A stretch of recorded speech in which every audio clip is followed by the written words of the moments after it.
Et vous, ce que vous nous dites, c'est qu'aujourd'hui, le racisme, c'est bien au-delà. C'est le respect de toutes les différences. Et vous avez parlé des différences, et vous avez parlé de ceux qui ne sont pas comme nous. Et de dire, ce sont ceux qui refusent la différence, ils sont ridicules. Et ils sont d'autant plus ridicules aujourd'hui qu'on vit, et on en a parlé, dans une société qui s'interculturalise de plus en plus, rien qu'à voir la salle. Il y a des blancs, des noirs, des arabes. Donc, être raciste est d'autant plus ridicule aujourd'hui. Petite précision aussi, c'est que quand on dit raciste, c'est aussi à l'intérieur même de culture. Et donc, je pense, entre nous, un noir contre un arabe, il y a du racisme, et dans les quartiers, il y a du racisme. Donc le racisme n'est pas toujours dans un même sens. Et donc, il y a le racisme est dans différents domaines. Et donc aujourd'hui, c'est un peu vous faire réagir par rapport à ça, et on a la chance de pouvoir en rire avec des professionnels du rire. Et la première question, j'ai le micro, que j'ai envie de leur poser, moi, est-ce qu'on peut rire de tout quand on parle? Oui. Explique. Oui. Simplement, pour être un tout petit peu sérieux, parce qu'on va rire toute la journée, alors peut-être qu'on peut ramener le débat. J'ai eu l'occasion de participer à un débat. On mélangeait dimanche, déjà c'était un rodage à la télé où on demandait est-ce qu'on ait liberté d'expression. Simplement pour être un petit peu sérieux, il y a un homme politique belge qui a dit 6 mois après Sarkozy, parce qu'en Belgique on imite toujours les Français 6 mois après, c'est un peu con, il a dit que l'immigration était un raté, était un échec. Je trouve ça nul de dire ça parce que déjà ce n'est pas vrai. Et puis le rôle de l'État est d'intégrer. Alors si on a fait venir des gens ici pour leur faire le sale boulot que les Belges ne voulaient pas faire il y a une trentaine d'années, eh bien on les a parqués, on les a mis à part dans des lieux où ils se sont ghettoisés. Et je pense qu'il y a des gens magnifiques qui ont plein de choses à dire. Et la première chose que l'État doit faire, c'est plutôt que de faire une discrimination positive en essayant de se rassurer, en essayant de flatter toutes les communautés dans leur caricature, c'est de les intégrer. Voilà. C'est pour ça que je pense qu'aujourd'hui, ce qui est important, c'est de nous intégrer tous par le rire. Et je pense que chacun doit amener sa culture au pays, sa différence, et se fondre dans la Belgique. Plus on peut faire rire, en fait, je pense que ça, c'est une clé. Mais faire rire avec du rire, c'est très compliqué. Donc, vous prenez un film, Les Trois Frères, je pense que c'est un film que vous connaissez. Très beau film. Ces trois individus qui sont dans la merde la plus totale. Et on se demande comment vont-ils s'en sortir. Donc, partant de là, il y a un postulat dramatique, et après, on appelle ça une dramaturgie. Et ensuite, on fait rire parce qu'on est en décalage, ils ont des défauts, ce sont des personnes non pas abominables, mais ce sont des nulables, tout simplement. Donc, moi, je pense que c'est important de prendre des faits dramatiques et de les distorsionner pour en faire quelque chose de drôle. Et si on veut faire quelque chose de drôle, c'est qu'on a un point de vue, et le point de vue est très important. Donc, chaque humoriste, en fait, on dit tous la même chose, je pense, et c'est la manière de dire les choses qui nous incombe et nous décombe.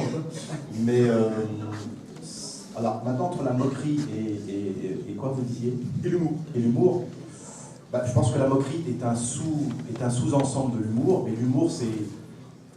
comment dirais-je? L'humour, c'est quoi l'humour? Oula. Grande question. Grande question. La politique du désespoir, si tu veux. En tout cas, moi, je sais que j'ai subi le racisme pendant des années parce qu'on a toujours eu peur de l'inconnu. Donc, voilà.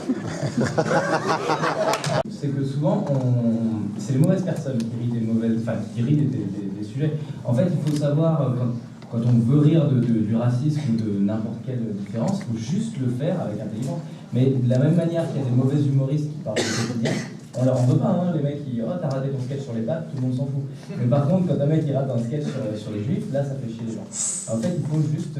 J'ai le droit de dire juif aujourd'hui, c'est qu'il faut rien à on peut pas. Attention, on peut pas. En fait, c'est le mauvais humour qui est dramatique. C'est pas le. C'est vous que je regarde en fait. Hein. Je sais pas pourquoi je parle à lui. C'est ta barbe qui m'intéresse. C'est le mauvais humour qui est mauvais. C'est pas l'humour mal ciblé, je crois. C'est ça. Donc pourquoi vous dites que Rolotto et Flamand c'est la même chose? Si Flamand on considère ça comme du racisme, pourquoi quand on dit Rolotto on considère ça pas comme du racisme? Ça aussi, non, personne n'a dit que c'était pas du racisme, hein. C'est pareil, c'est pareil. Si un blanc dit ça à un Marocain ou Rolotto, voilà, c'est aussi un terme de racisme, c'est pareil. Ça va dans les deux sens. Moi, j'ai envie de vous poser comme vous d'emblée, vous dites effet de handicapé. Pourquoi vous dites ça? Parce que les gens sont cons. Et que notamment, ça veut rien dire handicapé. C'est pas une insulte, c'est un compliment. Je vais dire un mot sur ton avis par rapport à ce film. Merci. Moi, je trouve ce film scandaleux. Je trouve qu'effectivement, c'est la force de ce film-là. Il y a des humoristes aussi qui sont en vogue en ce moment dans la même force, c'est-à-dire que c'est une soupape en fait. On a besoin, c'est nécessaire pour le coup. Est-ce qu'on peut rire de tout? Oui, quand c'est bien fait. Là, selon moi, ça allait vraiment bien. On touche de différents aspects de la société. Le handicap, effectivement, c'est quelque chose qui gêne, comme tu le dis. C'est devenu, c'est presque une insulte, alors que non, c'est un fait. Voilà. Là, on a un handicapé, on a un noir, et puis ils se comprennent pas aussi au début. Au début du film, c'est ça qui est intéressant, c'est qu'on a presque un quand Omar débarque, c'est presque lui qui a un mouvement de recul, alors que. Mais il faut simplement changer votre regard. Si la personne handicapée, on dit homme, c'est un homme qui peut épanoui et pas obligatoirement malheureux. Non. Et il a tout à fait raison en fait. Je crois que c'est vraiment le message principal du film, hein. C'est quand on est handicapé, il vaut mieux être riche. Ouais. Si je peux me permettre, j'ai bien aimé aussi l'intervention d'Abdel ici, parce qu'il a dit, non je t'en prie, il a dit la personne handicapée, on dit souvent que ce sont des personnes avant une situation où, donc c'est bien d'insister, je pense que dans le quotidien, moi je fais des efforts, et déjà commencer par dire la personne handicapée, parce que c'est une personne avant que cette personne ait un handicap, et voilà. Merci Abdel. Merci à toi. Je te permets après. En fait, on dit quelque chose de très important, une phrase aussi que j'aime bien, on dit que l'homme est un loup pour l'homme. L'homme n'est pas parfait, la femme n'est pas parfaite. Donc il faut aussi accepter qu'au départ, on peut avoir des défauts, malheureusement, on est comme ça. C'est au sein de la famille qu'on peut évoluer positivement. Quand on dit sale arabe ou sale noir ou sale PD, c'est pour faire du mal. Donc il y a des gens qui ne sont pas cultivés, ou qui sont cultivés, et qui pour faire du mal utilisent l'adjectif sale ou des mots comme arabe, parce qu'ils savent que ça va déclencher quelque chose. Donc il y a aussi une notion négative qui est purement intrusive, et qui est malsaine, qui est fait exprès. Quand on dit ça, le PD, c'est pour faire du mal. Parce que c'est une haine qui se déclenche, c'est éruptif. Donc vous avez tout à fait raison, cher monsieur, tout ce que vous avez dit, c'était très très juste. Il faut oublier qu'on n'est pas parfait, malheureusement, et qu'on peut être aussi méchant, vicieux, raciste. Ça fait partie aussi du lot humain, et on est là pour évoluer. Et donc je pense que c'est au sein de la famille. Si les enfants transmettent des choses négatives, c'est que les parents le sont aussi.